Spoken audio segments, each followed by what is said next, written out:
William Morrow and HarperAudio present Summer in the City, a novel by Alex Aster, performed by Diane Guerrero.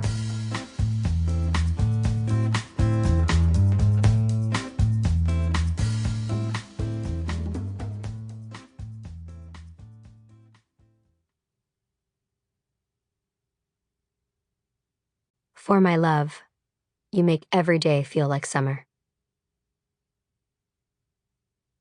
1. In New York City, every weekend is a chance to live in a movie. Drinks on a rooftop, in the shadow of a skyline cut like it was custom made for you. Glittering just for that highly saturated and face-tuned within an inch of itself picture you're about to post.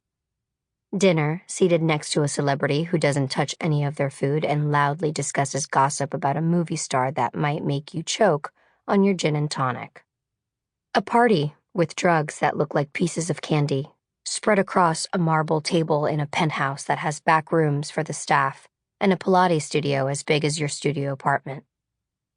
Unless, of course, you're like me, and a perfect Friday night looks less like mooching your way into the periphery of a table at Marquee and more like watching Netflix in some ratty shirt that once belonged to your college roommate's ex-boyfriend. A shirt you might have stolen in one of your weaker moments, because you kind of pine for him as much as you pine for that weekly pint of Ben & Jerry's you swear you're only going to have a few scoops of.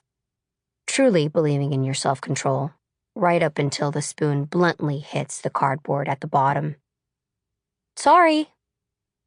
I suck in my breath like I've been sucker punched because some girl wearing stilettos with heels the size of knitting needles just stepped on my toe. I had my wisdom teeth taken out without anesthetic by a dental student my mother really shouldn't have trusted. This hurts more. Just as I'm considering an intelligible string of profanities and wondering if it's possible to press charges against a heel, a gentle hand comes down on my shoulder. Penelope, my best friend and former college roommate, with the great taste in guys, but not so great taste in the idea of a good night, sighs, looking down at me with the pitying look of a near-professional partier staring down a newbie. That's why you don't wear open-toed heels to a club, Elle. Taking a deep breath, my toe throbbing like a heart going into cardiac arrest, I say, I don't have other heels, and I've never been to a club. Penelope stares at me for a solid 10 seconds before frowning. You know, I can't decide which of those statements is more tragic. I give her a look. We've been here nearly 2 hours. Soon I'll turn into a pumpkin. You have 15 more minutes. The only way I let Penelope drag me away from the comfort of my foams like a cappuccino comforter was the promise that we would be here an hour, tops, and that we would get fries at the place around the corner that sells them only after midnight. Also because tonight was supposed to be tamer. Some important business magazine rented the club out to celebrate the companies that made its list of next big exits. Penelope's trying to network with a legendary VC who funds the company at the top of the list, Atomic. It's technically a work outing. Fine. She takes my hand and latches it to the corner of the bar. A captain tying a boat to a dock. The marble is as sticky as you would imagine. Stay here, she orders.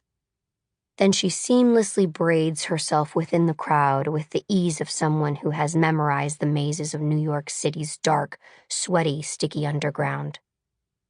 I don't listen. There's a couple next to me that's grinding so hard I wonder if their clothes will just burn away from the friction, escalating into full-on intercourse, and if that would be considered strange in a place like this. I try to make myself as small as I can, while shielding my body, elbows tucked in tight, before diving headfirst into the mess in a desperate attempt to find the bathroom to inspect the damage done to my foot.